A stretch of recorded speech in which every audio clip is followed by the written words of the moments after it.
Hello friends, मैं आपके साथ मुकेश कुमार आप सभी का आपके ही YouTube channel M learning classes में बहुत बहुत स्वागत करता हूं। हमने एक नया चैप्टर यानी कि कौन सा चैप्टर शुरू किया हुआ है? Simple interest. कौन सा? Simple interest. इसकी कितनी क्लासेस हमारी आ चुकी हैं? सिंपल इंटरेस्ट की हमारी 2 क्लासेस आ चुकी हैं और आज सिंपल इंटरेस्ट की लास्ट एंड फाइनल क्लास है। यानी कि आज हम सिंपल इंटरेस्ट को यानी कि साधारण ब्याज को आज हम क्या कर देंगे? खत्म कर देंगे। साधारण ब्याज को आज हम क्या कर देंगे? खत्म। क्योंकि मैंने आपसे जब कहा था, जब हमने कंपाउंड इंटरेस्ट चक्रवृद्धि ब्याज किया था, अगर आप उस चैप्टर को अच्छे से कर लेते हैं तो सिंपल इंटरेस्ट तो आपको करने की भी जरूरत नहीं है, यह आपका चैप्टर ऑटोमेटिक खत्म हो चुका है। ठीक है, बस आपकी एक बार प्रैक्टिस के लिए एक बार हम इसके जो कॉन्सेप्ट है, इसकी जो बेसिक डीपली बातें हैं उनको सीख लेते हैं। तो हमने पिछली क्लास में लास्ट सम दिया था, उसका जवाब आपको कमेंट में देना था। वो लास्ट सम क्या था जो पिछली यानी कि सेकंड क्लास में आपको कमेंट में जवाब देने के लिए कहा गया था? वो क्या था? आपको प्रिंसिपल दिया हुआ था कितना? 1440 रुपए। और उसके बाद रेट दी हुई थी आपको 8 सही 1/3%। और उसके बाद आपको टाइम निकालना था।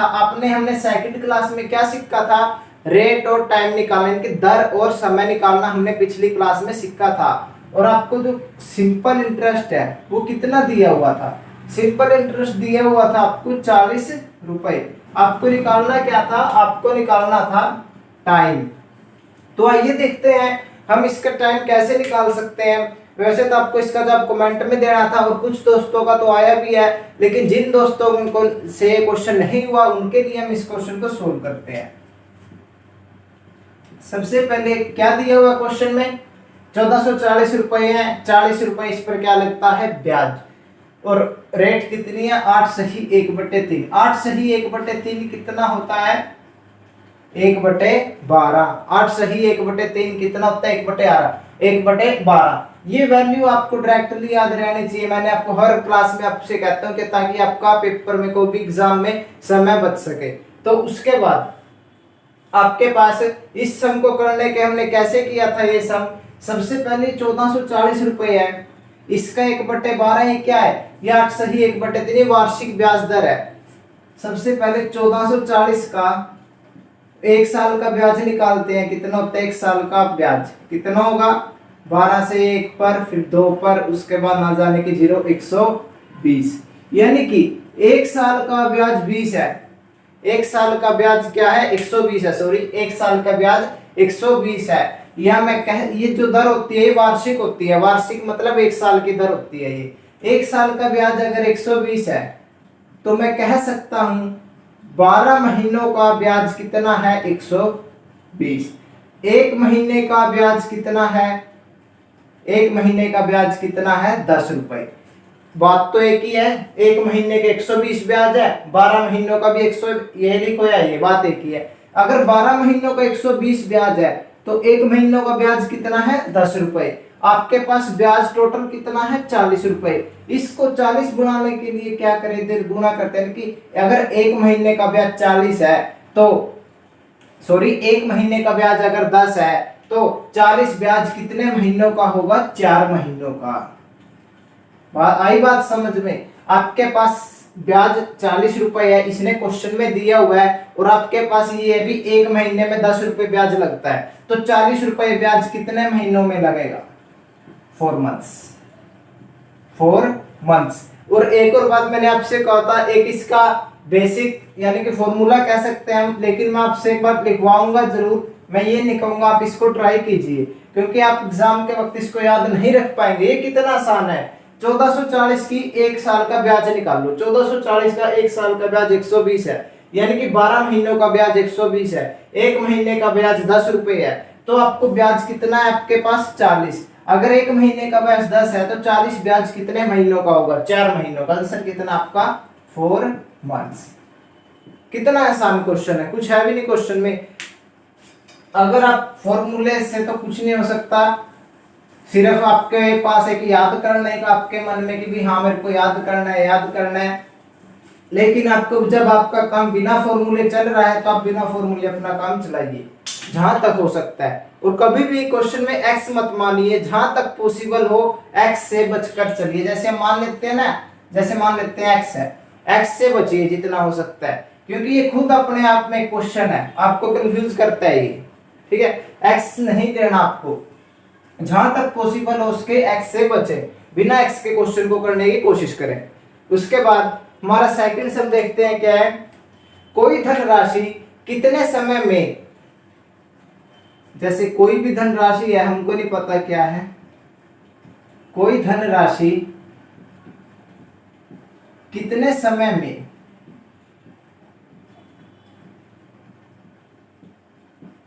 कितने समय में 10% की वार्षिक दर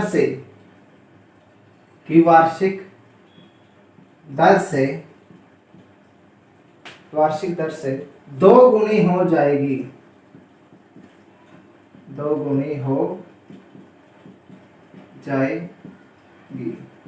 यह आपका क्वेश्चन है। क्या कहा है आपको, सिंपल इंटरेस्ट, वार्षिक दर। चैप्टर हम साधारण ब्याज कर रहे हैं तो क्वेश्चन भी है साधारण ब्याज से ही है। ठीक है, कोई धनराशि है, हमको नहीं पता वो क्या है, कितनी है, 10,000 है, 1 लाख है, 10 करोड़, 1 करोड़, हमको नहीं पता। कितने समय में 10% की वार्षिक दर से 2 गुनी हो जाएगी। हम मान लेते हैं कि भाई वो धनराशि 100 है, वैसे मान लेते हैं 2 गुनी होने का मतलब क्या है, वो 100 से कितना होगा, 200। 100 से कितना होगा, 200। एक बात देखिए, चलो इसको भी रहने दो, 100 भी मत मानो आप, सीधा रेट को उठाओ, सीधा 10% को उठाओ आप। 10% मतलब क्या होता है, 10% का मतलब अगर हम सिंपल फ्रैक्शंस में लिखना चाहे, सिंपल नंबर में इसको कन्वर्ट करें, कितना होता है 10%, 1/10, 1/10। अब आप 100 मानो, अब मान लेते हैं अपने पास धन कितना है, 100, हमारे पास धन कितना है, 100 रुपए। ठीक है, हमने उसको 2 गुना करना है और 1 साल में 1/10 बढ़ता है। 100 का 1/10 कितना होगा, 10। 100 का 1/10 कितना होगा, 10। ठीक है, यानी कि 100 रुपए पर 1 साल में 10% की दर से कितना ब्याज लगता है, 10 रुपए। ठीक है, और हमको धन कितना करना है, 2 गुना। हमको धन कितना करना है, 2 गुना, क्वेश्चन के अकॉर्डिंग कितना करना है, 200। हमने 100 लेट किया है। अब मान सकते हैं, अगर आप यहाँ पर x मानते हो, क्वेश्चन नहीं होगा आपसे, बहुत ज्यादा कंफ्यूजन क्रिएट होगी। इससे अच्छा क्या है, 10% को 1/10 लिखो अपनी ही तरफ से, जरूरी नहीं आपको 100 मानना है, 10 मान सकते हो, 5 मान सकते हो, कुछ भी मान लो, लेकिन ऐसा मानना है हमारा क्वेश्चन जो कैलकुलेशन है वो आसान रहे। 100 की कैलकुलेशन एकदम आसान रहती है, कभी भी कुछ भी मानना पड़े, 100 या 1000 मान ले। ठीक है, हमारे पास धन 100 है, 1 साल में ब्याज कितना लगता है, 1 साल का ब्याज कितना होता है, 10 रुपए, दूसरे साल का ब्याज भी 10, ऐसे ऐसे करके हमको कितना करना है, 2 गुना। 2 गुना कितने सालों में होगा, 1 साल में 10 रुपए लगता है, दूसरे साल भी 10, तीसरे साल भी 10, यानी कि पूरे के 10 साल में धन कितना हो जाएगा, 2 गुना। 10 साल में धन क्या होगा, 2 गुना। 10% की दर से धन कितना हो जाएगा, अगर हम कोई भी धन 10% की दर से उधार देते हैं साधारण ब्याज से, तो वह 10 साल में अपने आप को 2 गुना हो जाएगा।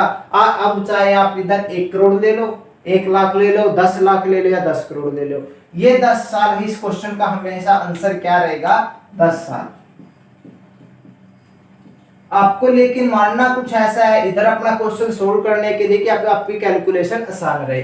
10% को 1/10 लिखा, फिर आपने मानना कि हमारे पास धन 100 है, तो कितने सालों में धन 2 गुना हो जाएगा, यानी कि 200 हो जाएगा। 10 सालों में होगा, क्यों, क्योंकि 1 साल में 1/10 ब्याज लगता है, यानी कि 1 साल में ब्याज कितना लगता है, 10 रुपए। तो ये था आपका क्वेश्चन, कितना आसान क्वेश्चन था। आप चाहते हो तो इन क्वेश्चन को सिर्फ सेकंडों में, हो सकता 3 से 4 सेकंड में या 2-3 सेकंड में हम इस क्वेश्चन को सोल्व कर सकते हैं। एक और क्वेश्चन लिखता हूं आपके सामने, उसको आप पहले आप कोशिश करना, वीडियो को रोककर आप क्वेश्चन को सोल्व करने की कोशिश कीजिए। मैं तो यहाँ पर करवाऊंगा ही। 5% के दर से कितने समय में 3 गुनी हो जाएगी, कितने समय में 3 गुनी हो जाएगी। तो आइए देखते हैं कितने समय में 3 गुनी होगी। 5% की दर से। 5% कितना होता है? 5% 1/20। ये वैल्यू आपको याद रहनी चाहिए। परसेंटेज चैप्टर से लेकर अब तक हम 3 चैप्टर खत्म कर चुके हैं परसेंटेज के बाद। हर एक चैप्टर में मैं तो पूरे के अर्थमेटिक में परसेंटेज यूज होगा। अगर आपको परसेंटेज नहीं आता तो आपको लगभग 70% अर्थमेटिक नहीं आएगा। परसेंटेज तो अर्थमेटिक की जान है, परसेंटेज के बिना अर्थमेटिक आप सोल्व नहीं कर पाओगे। अगर आपको परसेंटेज याद नहीं है तो याद कीजिए, आपका टाइम बचेगा। परसेंटेज 5% कितना होता है? 1/20। 1/20 हो गया। और कोई भी धन है, आप ये कोई भी धन है, कोई भी धन राशि है, जरूरी नहीं है कि इसकी मान ले। कोई भी धन राशि है तो हम कुछ भी मान सकते हैं। अब की बार भी हम 100 ही मान लेंगे। इसने कोई काय ने कोई एग्जैक्ट आंकड़ा नहीं दिया, लेकिन अपने क्वेश्चन को आसान करने के लिए हम मान लेते हैं वो धनराशि कितनी है? 100। कितने समय में इतने ही दर से 3 गुनी हो जाएगी? 100 की 3 गुनी कितना होता है? 300। ठीक है। और 1 साल में ब्याज कितना लगता है? 5%। यानी कि 100 का 5% यानी कि 100 का 1/20 कितना होगा? 5। यानी कि 1 साल में ब्याज कितना लगता है? 5 रुपए। ये क्या है? 1 साल का ब्याज है। 1 साल का ब्याज कितना है? 5 रुपए। तो 100 से 300 होने में कितना टाइम लगेगा? 100 से 300 होने में कितना टाइम लगेगा? अगर 1 साल में 1 साल में ब्याज कितना लग रहा है? 5 रुपए। वह 1 साल में 5 रुपए ब्याज टोटल कितना लग रहा है? 200 रुपए। यहाँ 100 था, 100 से 300 हो जाता है, यानी कि टोटल ब्याज कितना है? 200। तो 5 को 200 बनाने के लिए गुणा किसके साथ करें? 40। तो इधर भी होगी, यानी कि 200 रुपए। 200 रुपए कितने सालों में? यानी कि 40 सालों में वो कोई भी धन 5% की दर से, सिंपल इंटरेस्ट से अगर आपने उस किसी को उधार दिया है तो वो 40 सालों में खुद का 3 गुना हो जाएगा। 40 सालों में क्या हो जाएगा? खुद का 3 गुना। खुद का 3 गुना। या आप ऐसे भी कर सकते हो, 40 साल निकालने के लिए 1 साल में ब्याज कितना लगता है? 5 रुपए। और टोटल ब्याज कितना है? 200। टोटल 200 रुपए ब्याज लगता है, लेकिन 1 साल में 5 रुपए ब्याज लगता है। तो साल कितने आएंगे? 40। 200 रुपए टोटल ब्याज है, लेकिन 1 साल में 5 रुपए ब्याज लगता है, तो साल कितने आएंगे? 40। आप ऐसे भी सोल्व कर सकते हो, आपकी मर्जी है। एक क्वेश्चन को करने के हजारों तरीके होते हैं, तो आप कैसे भी सोल्व कर सकते हो, लेकिन मेथड आसान से आसान होना चाहिए। आपका कंफ्यूजन वाला मेथड नहीं होना चाहिए। सीधी साधारण भाषा में आपको समझ आए ऐसा मेथड आपको होना चाहिए। क्वेश्चन यही है, सिर्फ यहाँ पर 12.5% है। वही काम करूंगा, फिर मैं 12.5% को तोड़ूंगा। 12.5% कितना होता है? सोचिए अपने मन में, अगर आपको याद है 1/8। 12.5% कितना होता है? 1/8। कोई धन खुद का 3 गुना हो जाता है। 100 से कितना हो गया? 300। ब्याज कितना लग गया? 200। कोई भी धन हमको नहीं पता वो क्या है, लेकिन हमको इतना पता है वो खुद का 3 गुना हो रहा है। हम कुछ भी मान सकते हैं, 1000, 10,000, लेकिन कैलकुलेशन आसान करने के लिए तो हम देखते हैं कहां थे हम। 100 से 300 हो गया हमारा धन, ये 3 गुना हो रहा है, ऐसा क्वेश्चन में दिया हुआ है। यानी कि 100 से 300 200 रुपए उस पर ब्याज लग जाता है। और 1 साल में कितना ब्याज लगता है? 1/8, 12.5%। और 100 का 12.5% कितना होता है? 100 का 12.5% मतलब 1/8।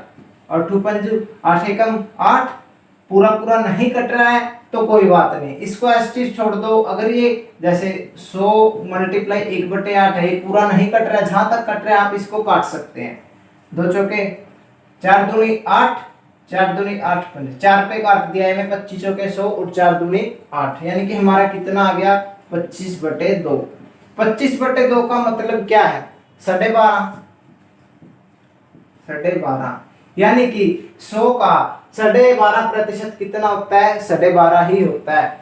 वैसे भी 100 में कितने प्रतिशत होते हैं? मैं आपसे एक बात पूछता हूँ, 100 में कितने प्रतिशत होते हैं? 100। 200 में कितने प्रतिशत होते हैं? 100। 1000 में कितने प्रतिशत होते हैं? 100। 10,000 में कितने प्रतिशत होते हैं? 100। 1 करोड़ में कितने प्रतिशत होते हैं? 100। प्रतिशत हमेशा 100 ही रहेगा, 100 से ज्यादा प्रतिशत नहीं हो सकता। ठीक है, अगर आपसे पूछे, सीधा ही कोई पूछ ले भाई 1 करोड़ में कितने प्रतिशत होते हैं? 100। अगर आपसे पूछे एक सिंगल में, इस एक में कितने प्रतिशत है, इस एक में भी 100% है। अगर आपसे पूछ ले 100 में कितना प्रतिशत है, तो 100 में कितना प्रतिशत होता है? 100। तो ये बात भी, छोटी छोटी बातें भी आपको पता होनी चाहिए। ठीक है, इसके दोबारा करते हैं क्वेश्चन को। 100 का 12.5% कितना होगा? 100 का 1/8 कितना होता है? 12.5 ये होता है। यानी कि 1 साल का ब्याज कितना आ गया? 12.5, 12.5 रुपए। 1 साल का ब्याज आ गया 12.5 रुपए। उसके बाद और ब्याज कितना है? टोटल ब्याज है 200 रुपए। 1 साल में ब्याज कितना लगता है? 12.5 रुपए। तो कितने सालों में कितने साल लगेंगे टोटल? इसको 3 गुना होने में। सोल्व करते हैं इसको आगे। 200, अगर हम यहां से पॉइंट हटाते हैं तो क्या होगा? 125 होगा। यहां से अगर हम बीच में से पॉइंट हटाते हैं तो ऊपर क्या हो जाएगा? गुना 10। जो इसके नीचे 10 आएगा वो डायरेक्टली कहां पर चला जाएगा? इसके ऊपर। तो ऐसा मैंने इसको सोल्व किया है। तो आप आगे देख सकते हैं, हम 25 पंज 125, 25 8, 5 दूनी 10, 8 दूनी 16। हमारा सम कितना आ गया? 16 सालों में। 16 सालों में हमारा धन कितना होगा? 3 गुना 12.5% की दर से। तो ये था हमारा क्वेश्चन। इसको आप एक और मेथड से कैसे कर पाओगे, कैसे कर सकते हो, देखते हैं। है तो ऐसे ही, लेकिन हल्का सा डिफरेंस है आपकी कैलकुलेशन आसान बनाने के लिए। जैसे हमारा धन कितना है? 3 गुना हो रहा है, 100 से 300 हो गया। क्वेश्चन में दिया हुआ है कितना प्रतिशत इंक्रीजमेंट हुआ? इंक्रीज कितना हुआ? 200% प्लस 200%। 100 से 300 हो गया, यानी कि 100 में कितने प्रतिशत जुड़ा? 200%। 100 का 200% देख सकते हैं आप कितना होता है? 100 का 200%। 100 का 200%, 200 और 100 पहले ही था तो कितना हो गया? 300। 100 में कितना इंक्रीजमेंट हुआ? 200। अब ये 200% कितने सालों में बढ़ेगा? 1 साल में कितना बढ़ता है? 12.5%। 12.5 को आप क्या लिख सकते हैं? 25/2%। यहां पर भी प्रतिशत है तो यहां पर भी प्रतिशत है। टोटल कितना बढ़ा? 200%। 1 साल में कितना बढ़ता है? 25/2%। तो आप यहां पर इसको भी लिख सकते हैं। ये 2 ऐसे नीचे आएगा, फिर उसके बाद ऊपर जाएगा। मैंने डायरेक्टली लिख दिया ऊपर नीचे। ठीक है, यहां से अगर हम काटते हैं 25 8 200, 8 दूनी परसेंटेज से परसेंटेज भी खत्म, 8 दूनी 16। तो यहां से भी आप निकाल सकते हो 16 साल। तो ये था हमारा सम। इसके बाद एक सम है, उसका जवाब आपको कमेंट में देना है। क्या है वो क्वेश्चन? कोई धनराशि कितने प्रतिशत वार्षिक ब्याज की दर से 10 वर्षों में अपने आप की क्या हो जाएगी? दोगुनी। 10 अपने आप की दोगुनी हो जाएगी। अभी आपको क्या निकालना है? दर निकालनी है। मैंने ऐसा कोई क्वेश्चन करवाया नहीं है, लेकिन मैं आपसे देखना चाहता हूं। आप वैसे तो जो क्वेश्चन हम कमेंट में देते हैं अगली क्लास में सोल्व करते ही हैं, लेकिन फिर भी मैं देखना चाहता हूं कितने दोस्तों का आंसर आता है। कोई धनराशि, ये भी नहीं दिया आपको, क्या दिया? सिर्फ आपको दिया हुआ है कोई धनराशि 10 साल में खुद की दोगुनी। अगर कोई भी दोस्त बिल्कुल सीरियसली क्लास को देख रहा है तो देखते ही सम का आंसर है। 1 सेकंड भी नहीं लगेगा, 1 सेकंड के अंदर अंदर इस सम का आंसर आ सकता है। खुद की दोगुनी हो जाती है तो दर क्या है? यानी कि रेट, वार्षिक दर क्या है? वार्षिक लिख सकता हूं, तो वार्षिक दर क्या है? यानी कि वार्षिक दर क्या है? और ये हमारी आज लास्ट क्लास है साधारण ब्याज सिंपल इंटरेस्ट के ऊपर। ठीक है, उसके बाद ये इस क्वेश्चन का जवाब तो दोगे आप कमेंट में। लिख लीजिए क्वेश्चन को, आप कहां पर जवाब दोगे? आप इसका कमेंट। मात्र 1 से 2 सेकंड में आप इस सम का आंसर दे सकते हैं। अगर कोई सीरियस है, पेन तक उठाने की जरूरत नहीं है आपको इस क्वेश्चन में, पेन तक भी आप नहीं उठाए तो भी चल जाएगा। उसके बाद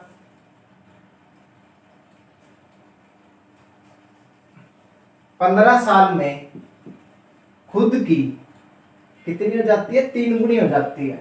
तो वार्षिक दर क्या है ये मैं आपको सोल्व करवाता हूं। उससे पहले कमेंट में ये आपको सोल्व करवाऊंगा। कोई धनराशि 15 साल में खुद की 3 गुनी हो जाती है, यानी कि 100 से कितनी होगी खुद की 3 गुनी, 100 से कितनी हुई 300, क्योंकि ये खुद की कितना हो जाता है 300। कितने प्रतिशत इंक्रीजमेंट हुई, प्लस 200%। ये ऐसा सिर्फ सिंपल, ये मेथड सिर्फ सिंपल इंटरेस्ट में ही लगेगा। कितनी इंक्रीजमेंट हुई 200%। और कितने सालों में हुई, 15 सालों में 200% इंक्रीजमेंट हुई। कितने सालों में हुई, 15 सालों में। तो आप यहां से दर आ चुकी है आपकी, इसको आप सोल्व करके देख सकते हो। 5 3 15 40, 40/3 यानी कि कितनी आ गई आपकी 13 सही, ये आपके पास आ चुका है 13 सही 1/3%। ये आपकी दर आ गई 13 सही 1/3%, क्योंकि यहाँ पर प्रतिशत का भी साइन है तो ये एज इट इज रहेगा, इसमें कोई चेंजिंग नहीं आएगी। नीचे साल है, देखो टोटल प्रतिशत 200% की इंक्रीजमेंट होती है 15 सालों में, तो एक साल में कितने की इंक्रीजमेंट होगी, इतने की। 200% की इंक्रीजमेट होती है 15 साल में, कह सकते हैं 15 साल में कितना बढ़ता है 200%। तो आपको निकालना है एक साल का 200/15, यहाँ पर पीछे प्रतिशत यानी कि 13 से ही 1/3%। तो ये था आपके इस सम का आंसर। उसके बाद एक और तरीका क्या है इस सम को करने का।